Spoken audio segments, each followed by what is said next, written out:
Chapter 8. Non-spoiler. A Gift in December by Jenny Gladwell. In this chapter, we'll give you a hint of what the story is about and what makes this book really good and why you should read it and what this book made us feel after reading it, which is a big part of why you should read it. Did I mention you should read it? Oh, yeah. My name is Haneen. Turn the page.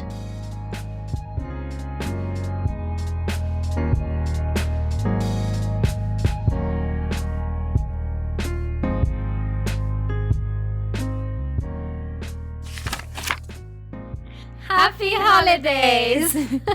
Welcome to another chapter of Between the Pages. I'm Haneen. And I'm Nesma. Today we have for you A Gift in December. That's the title, not like a literal gift. We don't have a gift for you. We have a book called A Gift in December, which could be a gift, basically. Yeah. By Jenny Gladwell. Yes. By the way, it's her only book on Goodreads. She doesn't have any other. She doesn't have any other. That's her only book? Yes. Oh, wow. She should write more. Okay. She's good. So, yes. I think it's her only project. I don't know. She didn't have any other books on Goodreads, so I'm not sure. Okay, I didn't check that, but you told me that, so I'll just take your word for it. Okay, go check, please. Anyone? Fact check, please. We should know. We're the podcasters. Yeah, right. We're lazy. Don't judge us. I mean, winter is the month for being lazy, you know? Yeah, waking up late, getting out of bed. Too much sugar. Yeah. Yeah. All right. So today we want to tell you of why did we read this book, or why you should read the book in this month. Read it, you know, like the winter vibes and this coziness, like this beautiful little love story that you can read under the blanket in your bed, you know. And feel good about it. Makes you feel hopeful. Yes. Like, it gives you so many hopeful things. Like, it has a really nice theme going on, you know, the contrast between the present and the past, and it brings forth like memories from the war and characters that have suffered, and like, you know, unraveling mysteries, mystery of a story, and the contrast between I don't know, old people and young people. And yes, you see, and there are many characters that of different age. Like we have our Jane. I think she's in her early 30s or something, or late 20s. Something late like 20s. That. But like on the trip, which we're gonna get at, but there are like people who are maybe in their 40s, 50s, and then there is the eldest person there, Thomas Erickson, I think. Yes, I think so. His name is Thomas. Let's just call him Thomas. Just stick with Thomas, yes. I mean, there is this, like, there is the ones who have lived a life and have this wisdom, and the ones that are still relatively at the start of their life. So I like this contrast. You know, there was this not heaviness, not heaviness in a good way. You know, yeah. There is weight. Yes, there is like this knowledge and this heavy weight of past experiences, and that these past experiences are helping others to understand what they want in their lives, and you know, discovering the difference between their wants and their needs. Yes. You know. Yeah, we kind of discussed that off yes, off record. But let's not get ahead of ourselves. Let's just introduce the story. So we have Jane, who's a journalist. Yes. In the Courier. She's an award-winning journalist who is post-breakup with a character called Simon. Simon. Yeah. Why are we saying it like that? Okay, so Jenny later on is then sent to Norway to watch this famous tree, the queen of the forest, being chopped down and sent back to London. In London, because it's like a tradition with Norway and England where they saved the king of Norway with Hitler and the Nazis, and it was like this whole tradition between those two countries. and how they helped each other during like that hard time. And it's like a symbol for hope and for prosperity and, you know, like a new beginning. And they since have held this tradition since like the war. Since the war. And it's like this whole like where several journalists and bloggers and photographers were sent to Norway to witness that happening, so they can later on write articles and publish their photography or whatever they did there. And to gain that experience, it's a PR for the ceremony and the tradition. Exactly, And hence the journalists and the bloggers. I mean, there again, the contrast between the traditional and the modern. And with the Instagram and the articles.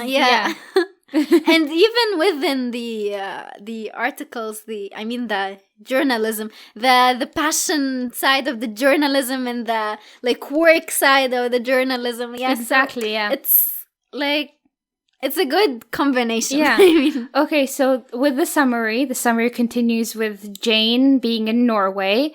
We said post breakup with Simon. She's like trying to get over him, and her best friend says she needs to have a fling with someone in Norway to forget what she went through with her breakup. To get him out of her system. Exactly.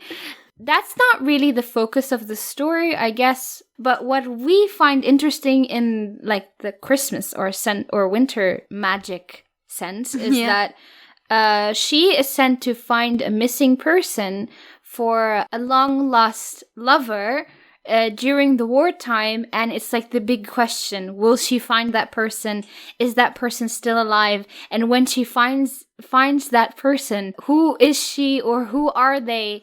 And how is this person going to affect her? Yes, how is this person connected? What happened in the past that they couldn't find each other? And it's like this whole romance discovery of, you know, the romance of the past and the like blooming romance of the present. And of course the story is about Jane discovering herself, you know, finding who she truly wants to be and what she wants and out of life, and how she keeps messing up over and over again.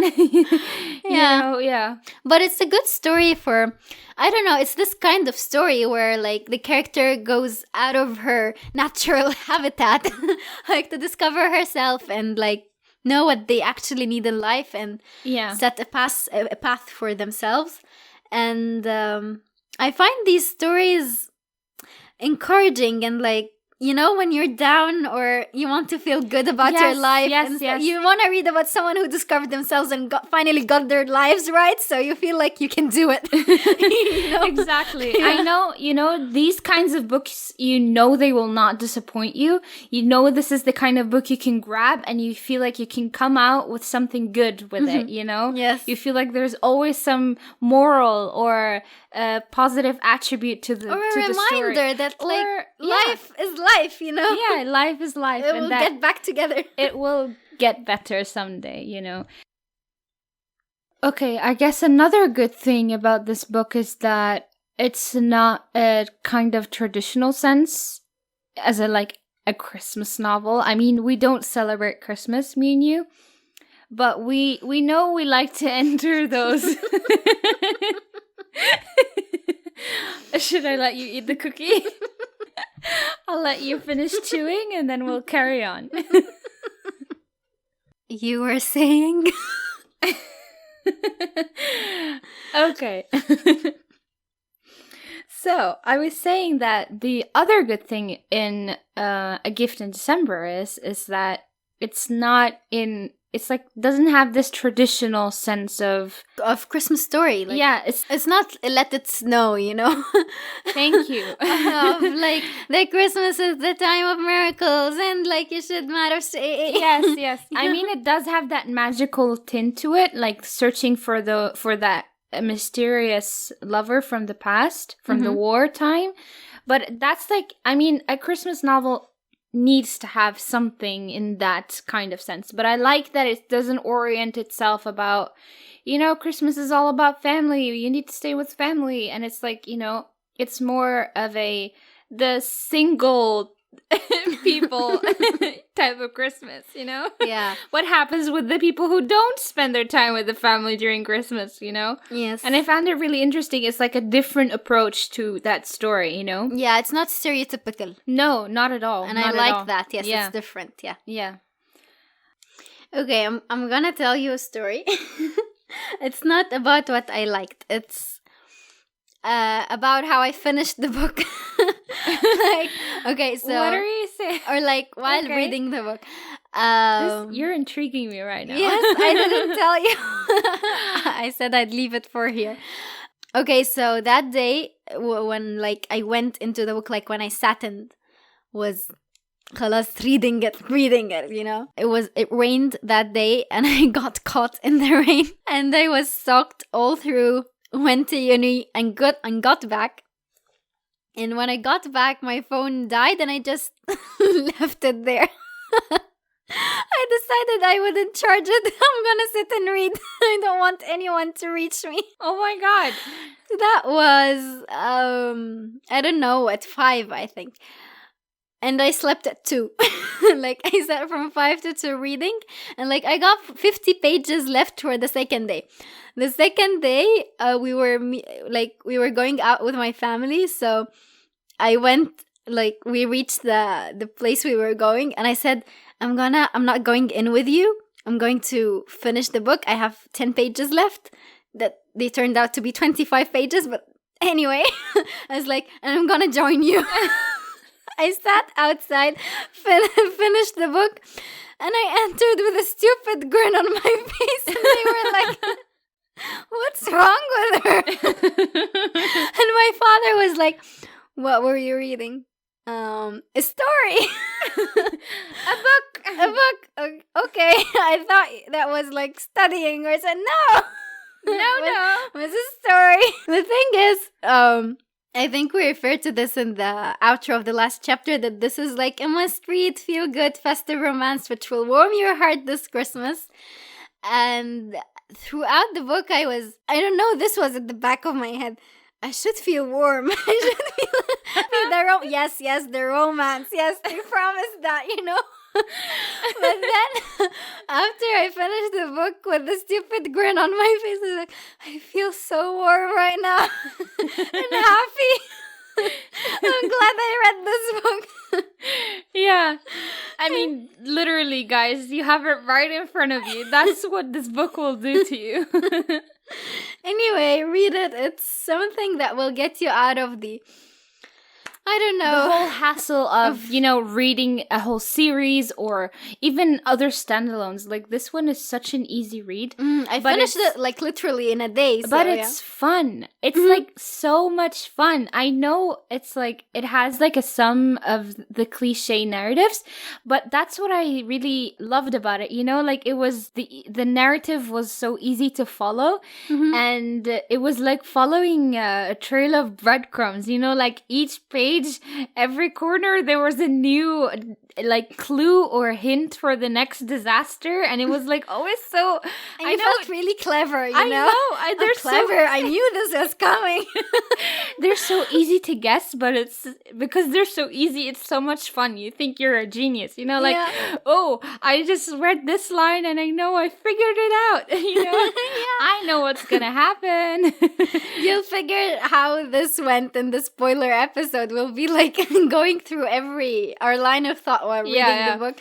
But I mean, you feel good about yourself. I know how this goes. Yes.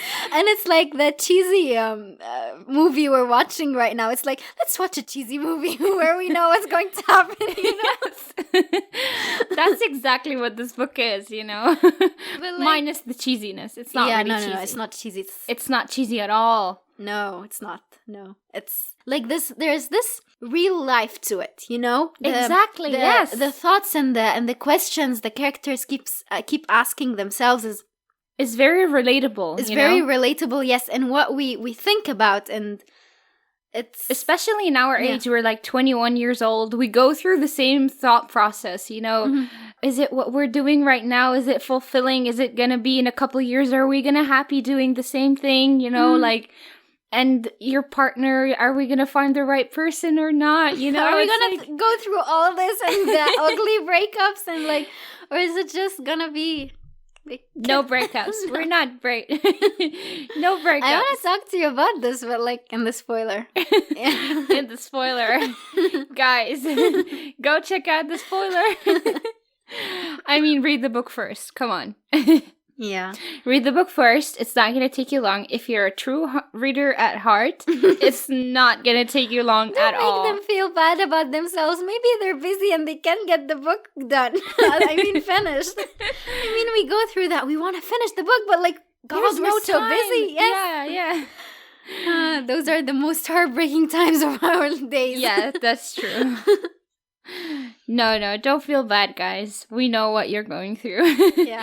I mean this book is then perfect for you because it's, you know, it's like a guilt-free novel that you could read on the side, you know. Yeah. No pressure. It'll get you out of your reading slumber. Yeah, Like, exactly.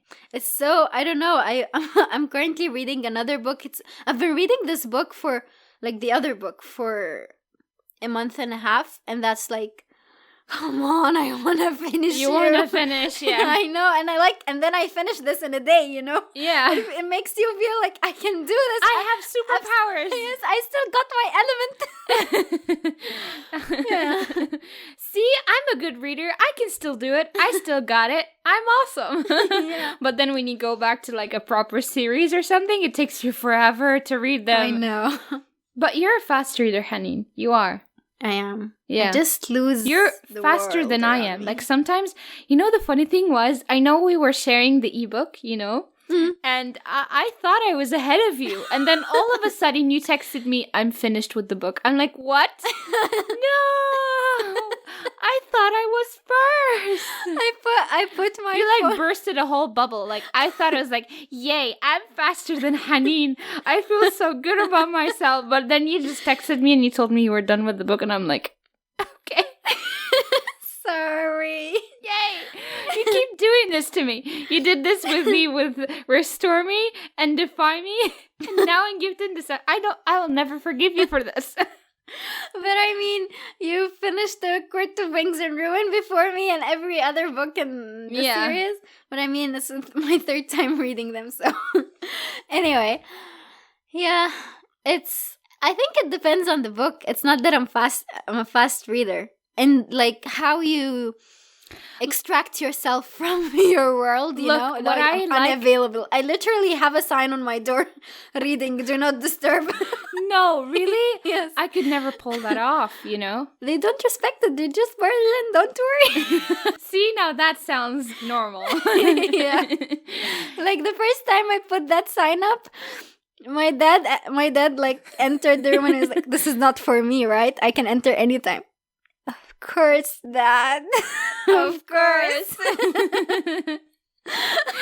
You know, what I think about, like, what I like about you is that you're able to read hours and hours long. I can't, you know? I get fidgety. Even if I want to continue reading, I can't. Because I need to do something else. I need to break what I'm doing right now. I'm not someone who can do something for a very long time, you know? I'm always like restless, you know. Yes, I need to do something else. You know that about I know me. that. Yeah. It's like, it doesn't necessarily mean that the book I'm reading right now is bad. It's like, no, I just need to do something else right now. Okay. It's so good. It's so good that I can't, you know, I can't process it all at one time. You know, I need to just take a break and get back to it again. You know, And that's what makes it sweet and delicious, you know, for me to just... You told me that at one point in Mist and Fury, that we're completely off topic here, but you know, we're just gonna leave this in. You told me that you came to a point and then you just didn't stop reading. You didn't even sleep. You didn't care. You know, I don't. You know, like sleep is very important to me. You know, I tried. I don't eat while reading. Like, I'm reading. You know, that's like the difference between you and me, you know? Like, I don't get up to get food, you know? You it's just I'm commit. reading. You know, you Yeah, commit. I do.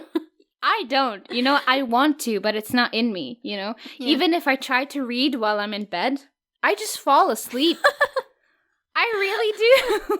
Doesn't mean the book is bad. Trust me. Yeah, I know. The funny thing is, while like reading A Gift in December, every like 2-3 hours it'd be like, I think I should get up and do something. I feel like I have something to do. This doesn't feel right that I'm still reading, you know? I was so busy the past couple of weeks in university, so I feel like, this effect, this constant nagging in your mind that something isn't right. Yeah, I have that, but I'm like, Haneen, you're not going to get this chance in a long time. Just sit and finish the book. Because I know. Hey, you deserve it. You deserve it. Yeah, come on. Out of the both of us, you deserved it more than I did. And the sad thing is that I don't really read at home. Literally the only time I can properly enjoy reading is on the bus. I literally wake up in the morning and I'm excited to go on the bus to college. Yes, I'm not even excited to go to college. That's how I started reading. I would take my book with me to school, and I'd read on the bus going and then coming back. And like if there is like 6 pages in the chapter, I wouldn't go up. I would read below the building. I would stand there in the street, finish the 6 pages, and then go up. And mom would be like, Haneen, food is ready, come up. And I'm like, wait, 1 page left. Just 1 more page, mom. Yeah. Don't interrupt me. Yeah. Anyway, so yeah, A Gift in December. That's what A Gift in December does to you. Makes you remember the good times. The old times. Yeah, okay. So, yes. So, go ahead and read A Gift in December. And then when you've read it, go to the spoiler chapter where we're gonna go deeper into the plot, like analyze the characters and just, get out the things that we really liked, Yes, and what made us like, and the things we thought about while reading. While reading it, yeah. Like, just go to the spoiler episode. I mean, chapter. Thank you for making it to the end of Chapter 8. This is the last ongoing book we read during our winter theme this December. If you've read the book or want to know what happens in the story, then head to our spoiler part of Chapter 8. My name is Nesma. Turn the page.